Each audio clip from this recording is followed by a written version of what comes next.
On avance, on progresse dans notre réflexion, dans notre cartographie de cette thématique extrêmement riche, vous le voyez, parce que finalement, il faut toucher pratiquement à tous les aspects du débat public, qu'on soit sur le plan de la diplomatie, des médias, de l'histoire des religions, de la culture.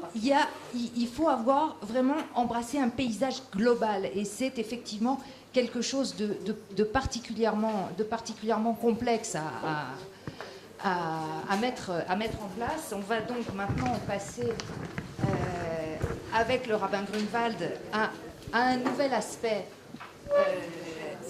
qui est aussi quelque chose de fondamental dans cette réflexion. Jaco Grunewald, vous êtes rabbin, homme de presse et écrivain. Vous avez été durant près de 30 ans le directeur de Tribune Juive. En tant qu'érudit, je vais demander au public d'avoir l'extrême gentillesse de bien vouloir éteindre les téléphones. Ou au moins de les mettre sur silence si vous êtes absolument obligé de les garder allumés. Je reprends donc ma présentation du rabbin Grunewald, homme de presse et écrivain. Durant près de 30 ans, vous avez été directeur de Tribune Juive. Et en tant qu'érudit et témoin attentif de l'actualité, c'est ce regard à la fois proche et enrichi d'une dimension juive et historique que vous portez sur Israël et sur le monde qui nous intéresse aujourd'hui. Et nous allons voir pourquoi le titre que vous avez choisi pour votre intervention, Eretz Israël, terre inaliénable, est exactement au cœur de notre sujet. Merci beaucoup. Je crois qu'il est... Voilà. Comme ça, là. Voilà. Avant la naissance du monde, avant donc la naissance du monde et sa création, le monde, l'univers, toute la nature entière était ensevelie au fond de la matière. Vous ne dites rien? Les éléments, le feu, l'air et la terre et l'eau enfoncés, entassés, ne faisaient qu'un monceau. Vous auriez pu m'interrompre comme dans les plaideurs et dire « avocat, passant au déluge ». Eh bien, vous avez bien fait. Il ne fallait pas m'interrompre. Parce que, et là je dois dire que Madame Khotobeli, qui est en charge ministérielle des affaires étrangères en Israël, avait tout à fait raison. Elle a réuni, il y a de cela un peu plus d'un an, elle a réuni tout un parterre de gens, y compris les diplomates étrangers, et elle leur a dit, écoutez, cette terre est à nous. Quand Dieu a créé le monde, il nous a attribué cette terre-là. Et pour bien se faire comprendre, elle a cité Rachi. Elle a dit, le premier Rachi dit que, voilà, si on parle de la création du monde et pas des mitzvot, eh bien c'est parce que le bon Dieu nous a attribué cette terre, et Mme Khotobeli avait tout à fait raison. Le seul problème, c'est que Dieu n'est pas reconnu dans les chancelleries. Dans les chancelleries. Je dois même dire qu'il n'est pas reconnu à l'ONU. Et il ne peut donc être partie prenante du débat. Et c'est très dommage. C'est extrêmement dommage parce qu'avec la Bible, nous disposons d'un acte de propriété incontestable du fait de son ancienneté et de sa diffusion. Aucun autre écrit n'a eu une distribution aussi importante. Si on ignore le nombre de manuscrits diffusés depuis leur rédaction, on sait que depuis Gutenberg, plus de 6 milliards de Bibles ont été imprimées. Aucun ouvrage à travers le monde n'a eu autant de traductions. Alors quoi faire pour qu'on nous entende?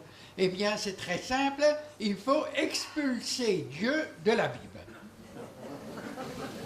Je vous dirais que théologiquement, ça ne pose pas un problème majeur. Hein, mais on n'a peut-être pas le temps, et par conséquent, lorsqu'il y a un débat, je dirai quelque chose là-dessus. On n'a pas le temps, non. Mais je reconnais aussi que la Bible sans Dieu, ce n'est plus tout à fait la Bible. C'est un document. On peut d'ailleurs lui donner le document. Vous savez, on prend document D, ça commence, document D. Alors ceux qui veulent comprendre D, Dieu, bon, ça c'est leur affaire. N'est-ce pas? Mais nous avons un document qui est un document D. Et ce qui compte dans ce document D, ce sont les hommes et les femmes, donc des êtres de chair et de sang, qui, par des déclarations extrêmement précises et aussi anciennes et aussi diffusées que je vous l'ai dit, disent que nous, Juifs, sommes les propriétaires de cette terre. Et je pense que ces déclarations-là, venant d'hommes et de femmes qui habitaient cette terre, à qui cette terre appartenait, que ces proclamations-là sont parfaitement recevables en droit. Elles émanent de personnalités dont nous nous réclamons, dont nous sommes les descendants, dont nous parlons la langue, et certains d'entre nous observent même les conseils ou les recommandations qu'ils nous ont données. Leur agissement ou leur simple présence sur la terre devrait suffire pour justifier le fait que nous la peuplons aujourd'hui. Mais en plus, ils ont parlé. Ils ont écrit, et tout cela est consigné noir sur blanc dans le document D. Et si ces déclarations, notamment celles qui annoncent le retour des exilés, n'ont pas été prises au sérieux par l'une ou l'autre population, par l'une ou l'autre instance, au point d'inventer, vous savez ça, je pense que c'est une idée absolument diabolique, au point d'inventer un juif errant, c'est-à-dire un être qui, sui generis, ne peut pas arriver à une destination. Il est obligé d'errer constamment. Alors je dirais, bon, c'est leur affaire. Ils ont voulu nous considérer comme incapables d'arriver nulle part, mais encore une fois, cela ne me concerne pas. Nous avons le document qui est là et qui dit exactement les choses concernant nos droits de propriété. Notre histoire commence en Canaan, avec Abraham qui en prend possession en parcourant son territoire du nord au sud, alors venant savoir à Negba. C'est là qu'il achète à l'un des Chrétiens un caveau de famille, vous savez tout cela. Isaac, son fils, se gardera de quitter Canaan, par principe, par un principe catégorique. Jacob, lui, est vaincu par la famine. Et puis il veut revoir son enfant perdu. Mais il avait un piston formidable avec ce vice-pharaon. Ils ont été placés dans la terre de Goshen, qui est une terre extrêmement fertile. Ils échappaient désormais aux famines,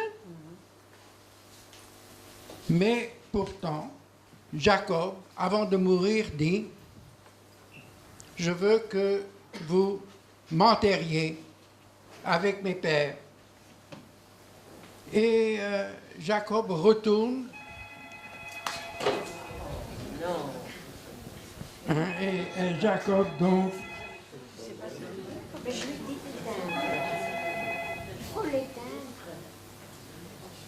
Bon, vous savez bien, il y a un cortège absolument formidable là pour accompagner Jacob.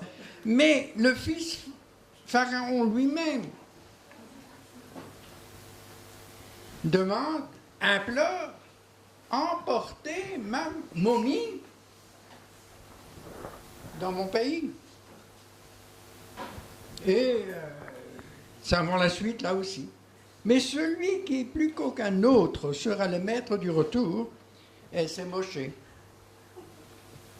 Moshe, et malheur à ceux qui, dans le désert, effrayés par l'entreprise, c'est ce que nous raconte la paracha de la semaine prochaine, voudraient ne pas retourner dans le pays parce qu'ils ont quand même des raisons objectives pour se méfier, eh bien, Moïse formera une nouvelle génération d'Hébreux qui, conduits par Josué, fera la guerre pour récupérer la terre d'Abraham. Ça a dû se passer il y a environ 38 siècles, et dès lors, les Béné Israël y vivront avec une courte interruption d'une 50aine d'années. Ce qui pour jusqu'à moins 67, moment de l'occupation romaine, ils étaient souverains de cette terre.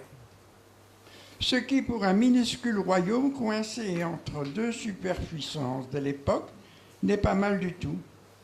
Et avec une continuité dynastique absolument exceptionnelle pour cette région. Et aujourd'hui encore, nous autres, nous sommes des royalistes qui chantons David Melech Israël, Chai Vekayam. Voilà. C'était l'histoire. Et alors, vous savez bien ce qui est arrivé. Il y a eu le Nabucodonosor qui est arrivé, le temple qui a été détruit, Israël qui a été des Juifs qui ont tous été déportés. Et alors, c'est passé quelque chose de totalement imprévu. L'imprévu, c'est Cyrus. Qu'après 50 ans d'exil, il y a tout à coup un souverain qui dit aux Juifs, maintenant vous retournez. Vous retournez chez vous. C'est totalement invraisemblable. Mais je dis que ce retour après 50 ans ne se serait jamais fait si ces Juifs en Babylonie, exilés dans une terre pauvre, le Talmudique indique que 9/10 de la pauvreté s'est abattu et descendu sur la Babylonie. Si, pendant cet exil, ils n'avaient pas déclaré fermement leur nostalgie et l'impératif du retour. Al-Naharot Babel, au bord des fleuves de Babylone, là nous étions assis et nous pleurions, nous souvenant de Sion. Et le texte continue. Si je t'oublie, Jérusalem, vous connaissez la suite. Nous n'avons pas oublié Jérusalem et les nations ne pouvaient pas davantage oublier que nous n'oublierons pas. Pas plus qu'ils ne pouvaient oublier cet autre slogan qui est beaucoup plus tardif, l'an prochain à Jérusalem. Mais il date quand même du XIe siècle. Dans des textes poétiques, dans des piyutim, aussi bien en terre ashkénaze qu'en terre séfarade, qui montrent l'ancienneté, et cette formule est passée dans le monde entier l'an prochain à Jérusalem.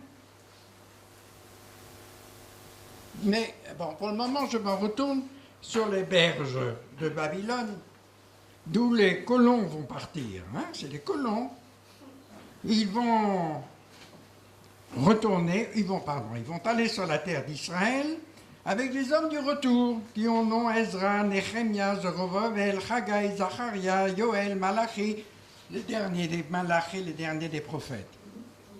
Les prophètes du document D sont des êtres de chair et de sang. L'essentiel de leur mission n'est pas de prophétiser au sens où on l'entend, et André Neher avait une parole magnifique, il disait, ils avaient pour mission de dire l'absolu. Mais il n'en manque pas moins, je dirais que ces prophètes avaient, c'est comme ça sans doute qu'il faut s'exprimer, ils avaient le sens politique. Ils devinaient que malgré tout, eh bien, le retour de tout Israël se ferait sur cette terre. On a parlé de Jacob, on peut maintenant parler d'un... Jacob, tous les patriarches étaient des prophètes. Mais maintenant, on peut arriver en faisant un grand bond dans l'histoire à Zacharia. l'un des 3 derniers prophètes, après le retour des exilés de Babylone. Hine Malkeir Yavolach. Il annonce la venue d'un personnage qui, je cite, annoncera la paix aux nations et dont l'empire ira de la mer des Joncs à la Méditerranée et qui étendra son influence de l'Euphrate aux confins de la terre. Le retour Shivat Sion est proclamé par l'ensemble des prophètes du document D. J'ai dit, Jacob fut le premier à se retourner physiquement en Eretz Israël, en ces temps où le peuple d'Israël était encore dans les limbes, et nous venons de citer Zacharia. Il n'y a qu'à suivre maintenant l'ordre des prophètes tels qu'ils sont dans la Bible, pardon, dans le document D. Et là, il faut bien que je le dise, si les prophètes, eux, se réfèrent à Dieu, c'est leur droit. C'est leur copyright. Sans ce copyright, ils n'auraient pas été admis dans la Bible. Mais ils diraient nos droits au nom d'anciennes tablettes cunéiformes ou paléo-hébraïques, qu'en droit, ce serait exactement la même chose.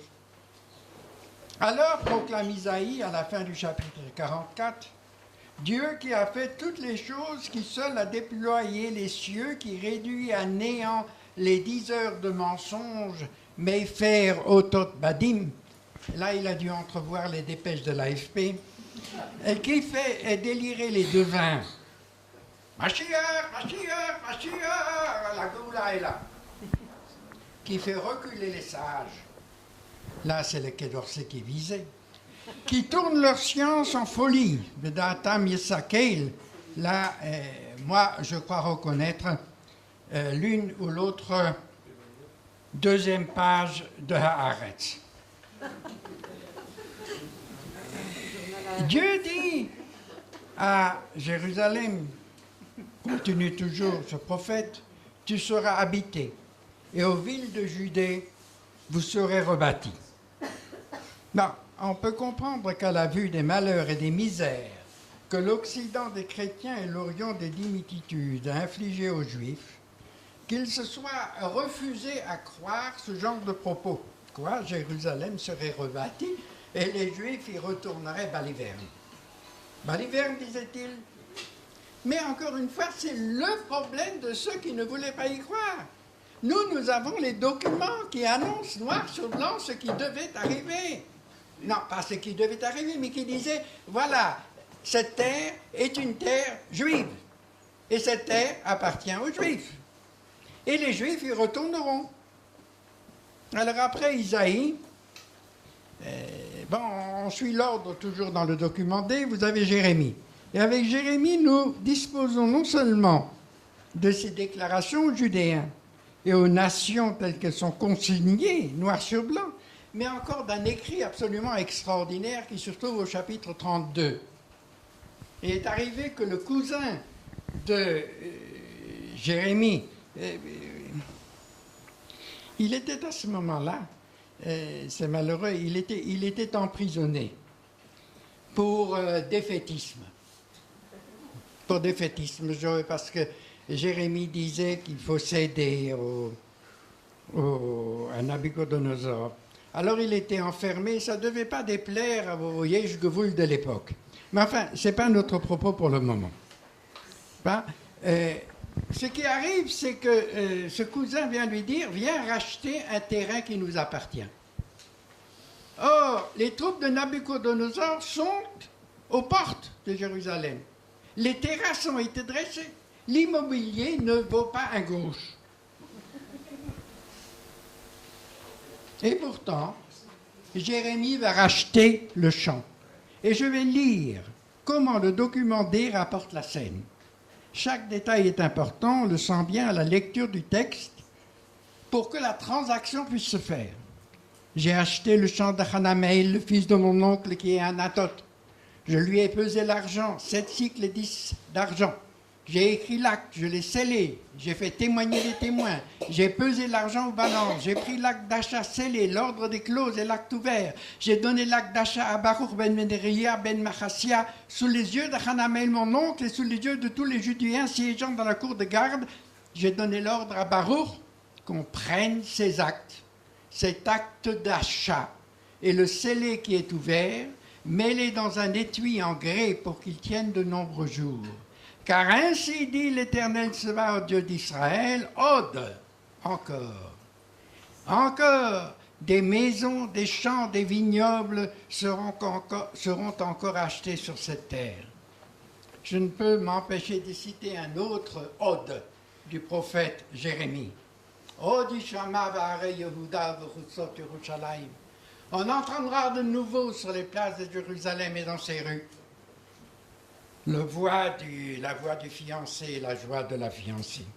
Et si ça ne vous fait pas un petit peu quelque chose au cœur, eh bien, c'est qu'il faut revoir vos classiques.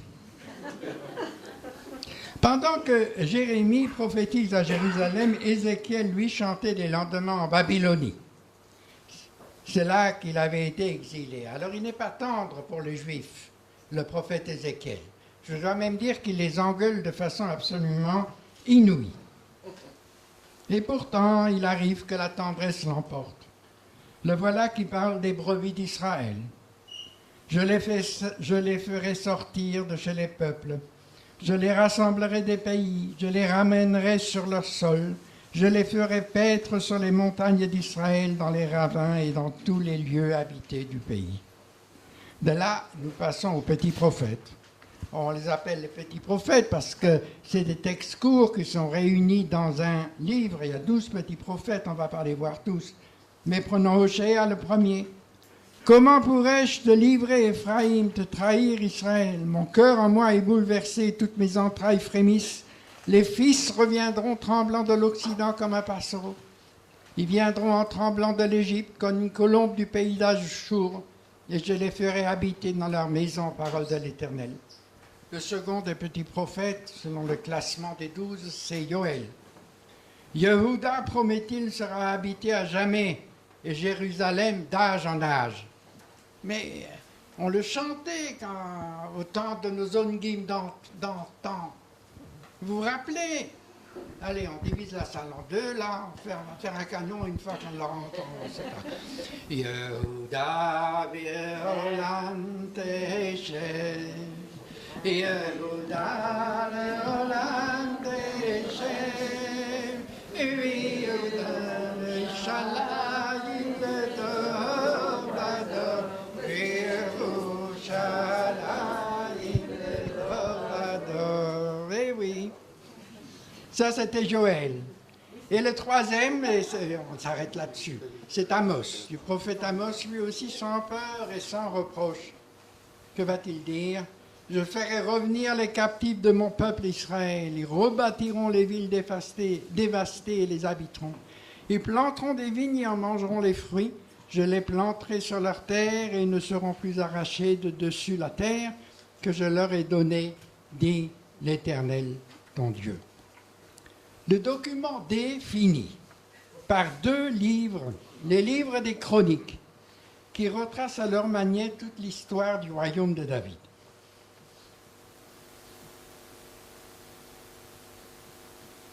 Il termine par les 2 versets suivants. Ainsi dit Cyrus, termine par le retour des exilés de Babylone, n'est-ce pas? Ainsi dit Cyrus, roi de la Perse, tous les royaumes de la terre, l'Éternel Dieu des cieux me les a donnés. Il m'a commandé de lui bâtir une maison, le temple à Yerushalayim, en Yehuda. Qui d'entre vous, parmi tout son peuple, que l'Éternel Dieu des ciels soit avec lui, qu'il monte, Ve'ya'al. C'est le dernier mot du livre le plus répandu dans le monde. L'un des plus anciens de l'humanité finit par un appel à l'Aliyah. Il annonce au monde le retour des Juifs en Eretz Israël. Mais après le document D, eh bien nous avons là, je rétablis de bon Dieu. C'est assez paradoxal pour un rabbin, mais c'est comme ça. Hein, je rétablis Dieu dans le Nouveau Testament. Parce que si on a le soutien de Dieu en plus dans le Nouveau Testament, pourquoi pas? Voilà. D'abord, dans le Nouveau Testament, ce qui me paraît extraordinaire, c'est qu'il montre que Yehuda, donc plusieurs siècles après, parce que les évangiles, Veyal, on a terminé. On a donc terminé le dernier livre chronologiquement avec le rouleau d'Esther.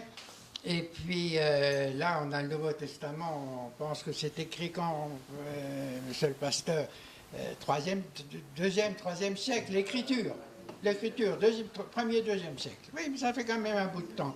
Et il montre que Yehuda n'a pas changé. Seule la situation politique. Mais à la lecture des évangiles, l'histoire des Juifs continue. Ils sont à Jérusalem, sur le mont des Oliviers, en Galilée, sur les bords de la mer de Tibériade, sur les rives du Jourdain, les déserts de Judée, à Jéricho, à Capharnaüm. Et les actes des apôtres vont certifier aux chrétiens, je cite, le don de la terre à Abraham et la conquête de la terre par Yeshua sur les goyim que Dieu chassa.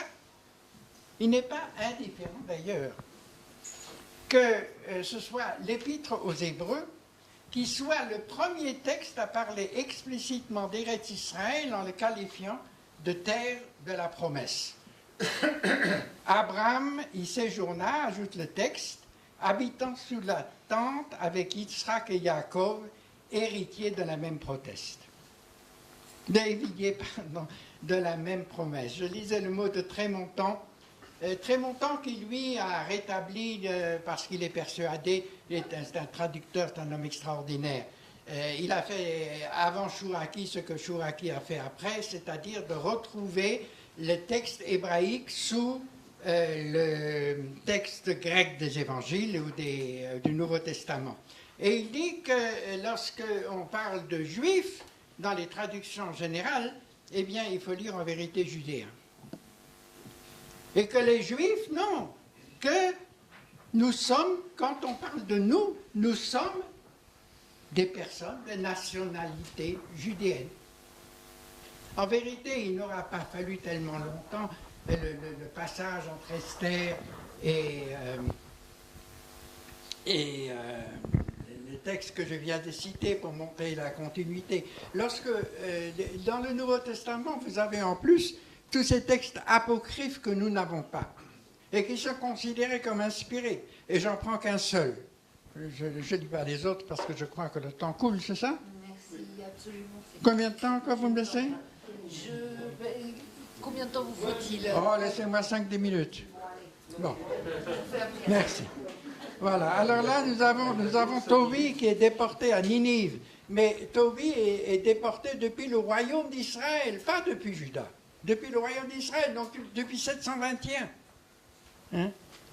Et le voilà, tous revenus de leur captivité, rebâtiront Jérusalem dans sa magnificence. Ils viendront se rassembler à Jérusalem et désormais ils abriteront la terre d'Abraham en sécurité et elle sera leur propriété.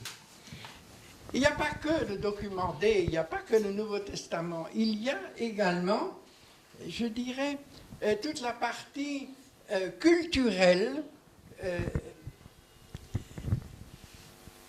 telle que représentait Israël et qui était parfaitement connue dans le monde entier, ou en tout cas en Europe. Vous prenez les oratorios bibliques.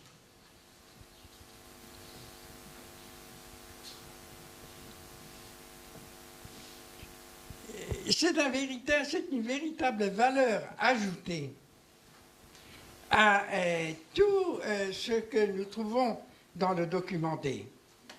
Les droits d'Israël sur la terre ne sont plus seulement consignés dans la Bible, mais dans le patrimoine artistique de l'humanité. Alors, je ne suis pas un grand musicologue, mais j'ai regardé un peu les dictionnaires. Giacomo Carissimi, qui est le plus grand compositeur du XVIIe siècle, chantait la tragédie de Jephthé, suivie par des autres oratorios qui s'appelaient Jonas, Abraham, Yitzhak, Balthazar, Salomon. Vous avez un autre auteur, Alessandro Scarlatti. Lui, nommé son oratorio, c'est Décias, roi de Judée. Vivaldi composa Judita Triumphans, Händel Salomon, Mozart David Pénitent, Massenet La Terre Promise, Honegger le roi David. Les auditeurs de ces oratorios, n'imaginez pas un seul instant que ces scènes aient pu se passer ailleurs qu'en Eretz Israël, ailleurs que chez les Juifs sur la terre qui était la leur. Dans tous les domaines de l'art, la Bible fut une source inépuisable aux époques de l'anti-judaïsme flamboyant. Quand les Juifs étaient rabaissés à l'extrême, les peintres n'ont jamais expatrié les Juifs de leur pays. Personne ne pensait à les déposséder de leur terre. Paradoxalement, c'est en ces dernières décennies où l'antisémitisme en tant que tel se porte mal. Je pense que l'antisémitisme se porte mal parce qu'il y a quand même eu un progrès absolument énorme. Et que ce qui est arrivé à non pas l'évolution, la révolution du christianisme était absolument insoupçonnable il y a seulement 50 ans. Donc je considère que l'antisémitisme se porte mal. Et puis c'est à ce moment-là que, voilà, l'antisionisme populaire vient et refuse aux Juifs leur terre. Mais ce n'était pas le cas avant, au temps de l'antisémitisme réel. Je veux simplement vous donner lecture des derniers vers de Esther, écrit par Racine. Et les jeunes pensionnaires de la maison de Saint-Cyr ont applaudi lorsqu'elles ont entendu chanter le chœur. Je cite, « Réjouis-toi, Sion, et sors de la poussière, quitte les vêtements de ta captivité et reprends ta splendeur première. Les chemins de Sion à la fin sont ouverts, rompez vos fers, tribus captives, troupes fugitives, repassez les monts et les mers, rassemblez-vous des bouts de l'univers. » Je crains que ce texte paraisse un peu surréaliste dans certains domaines de la République. Et comme parmi d'autres, ces lignes de Chateaubriand. Quand on voit les Juifs dispersés sur la terre selon la parole de Dieu, mais oui, c'était la théorie de l'Église, les Juifs doivent être dispersés. Mais vous allez voir la suite. On est surpris, sans doute. Mais pour être frappé d'un étonnement surnaturel, il faut les retrouver à Jérusalem. Il faut voir ces légitimes maîtres de la Judée, esclaves et étrangers, dans leur propre pays. Et si quelque chose parmi les nations, ajoute Chateaubriand, porte le caractère du miracle, nous pensons que ce caractère est là. Bon, alors, je respecte mon temps, je passe à 1925. En 1925, vous avez quand même le Larousse qui définit la Palestine par ces mots. Contrée de la Syrie entre la Phénicie au nord, la mer Morte au sud, la Méditerranée, c'est une bande de terre étroite, resserrée entre la mer, le Liban et parcourue par le Jourdain qui s'y jette dans la mer Morte. Elle est appelée aussi dans l'Écriture sainte terre de Canaan, terre promise et Judée. C'est aujourd'hui un État juif sous le mandat de l'Angleterre. Et dans les petits Larousse illustrés, paraissait comme drapeau de la Palestine une étoile de David d'or sur fond blanc et bleu. Mais à force de subir les assauts des médias, des députés arabes à la Knesset et ceux de l'extrême gauche israélienne, des BDS et du Hamas et de l'autorité palestinienne, sans parler des travaillistes de la perfide Albion, nous finissons par oublier que l'appartenance de ce bout de terre sur lequel nous nous trouvons n'est contestée aux Juifs et de plus en plus fort qu'en ces dernières décennies. La réécriture de notre histoire n'est que partiellement démentie de par le vaste monde. Elle ne l'est pas par la dernière résolution de l'UNESCO que nous connaissons. En fait, la réécriture de l'histoire correspond au résumé qu'en a fait le 25 mars 2016 le cheikh Raed Salah, chef de la branche nord du mouvement islamique en Israël, ancien maire d'Oum el-Fahem, mais qui n'est pas un personnage très sympathique, je l'ajoute. Oui, dans un sermon, il a déclaré la chose suivante. Le djihad ne vaut rien sans combat. Cette terre, c'est-à-dire là, hein, cette terre est une terre bénie, une terre de ribat. Alors, qu'est-ce que c'est que le ribat? Eh bien, ce sont des petites forteresses qui sont construites pour la défense des frontières et pour la conquête musulmane du Maghreb. Donc, une terre de djihad, et par conséquent, c'est une terre de combat entre son peuple et les envahisseurs qui la convoitent. Nous sommes le peuple de la terre, et les autres qui la convoitent sont des envahisseurs. Ils peuvent être colonialistes, occupants, corrupteurs, oppresseurs ou bandits. Nous faisons partie de ce pays. L'Empire romain a voulu s'imposer ici, à un moment donné, mais il a disparu. Puis l'Empire perse a voulu s'imposer et a également disparu. Et toujours pas question des Juifs, hein. Puis vinrent les croisés, mais ils ont disparu aussi. Les Tatars sont venus et ont disparu. Le colonialisme britannique est venu et a disparu. Le colonialisme français est venu et a disparu. L'occupation israélienne disparaîtra également. Voyez à quel moment nous arrivons sur cette terre. Voilà. Israël est un envahisseur. Il a envahi Eretz Israël. Et l'occupation israélienne, pas l'occupation des territoires, mais de la terre bénie de Palestine, celle du Ribat, n'est que la dernière en date, après celle des Romains, des Cyrus, des Tatars et du colonialisme. 3 points pour terminer. 3 points vraiment. Notre présence à Jérusalem et en Eretz Israël n'est pas seulement l'accomplissement des proclamations du retour consignées dans le document D. Elle s'inscrit le plus banalement du monde dans la continuité juive sur cette terre qui n'a jamais cessé, même dans les conditions de survie extrêmement difficiles. En témoigne, je ne vais que citer quelques points, la terrible guerre contre Rome en 135, le retour à une situation supportable avec Rabbi Yehuda Hanassi et Rav au IIIe siècle, la rédaction du Talmud de Jérusalem, ça s'est fait quand même ici, le Talmud de Jérusalem, 3e, 4e siècle. Les Païtanim, comme Yossi ben Yossi, le Kalir, Yanaï, dont on continue à lire les textes, 5e, 7e siècle. Les maîtres de la Massora, 10e siècle, à Tibériade. Et après les massacres de la première croisade, qui anéantit la quasi-totalité des Juifs de Jérusalem en 1099, eh bien, d'autres centres d'études vont se fonder en Eretz Israël, à Ashkelon, à Safed. Et malgré les massacres des croisades, vous avez à ce moment-là, depuis la France, vous avez une aliyah qui commence depuis la France et l'Allemagne. Vous avez une nouvelle aliyah qui commence avec les Tosafistes et avec des maîtres du judaïsme. Jamais les dangers de la route, des canailles sur terre et des pirates sur mer, jamais qu'il s'agisse d'individus ou de groupes, n'avaient été aussi fortes, et pourtant les Juifs ont continué à monter et se sont installés.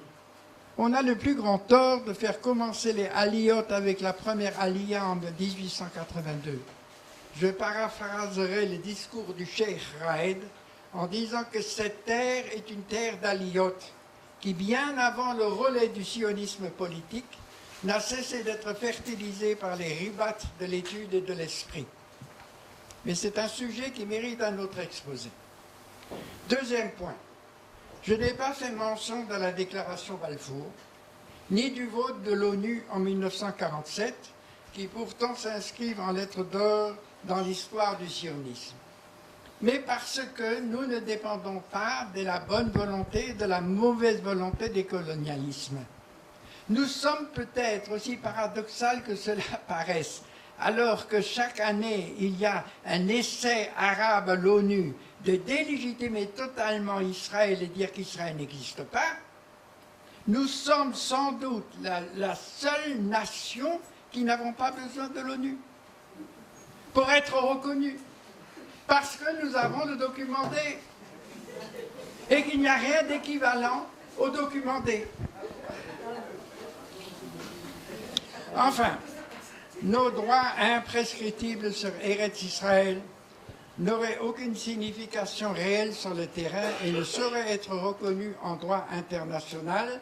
Et là, je me suis bien renseigné chez l'un des juges de la Cour suprême, qui est un homme qui est un sioniste très très ardent. Rien ne saurait être reconnu en droit international en l'absence d'une solution ou de la promesse d'une solution des conflits avec les Palestiniens.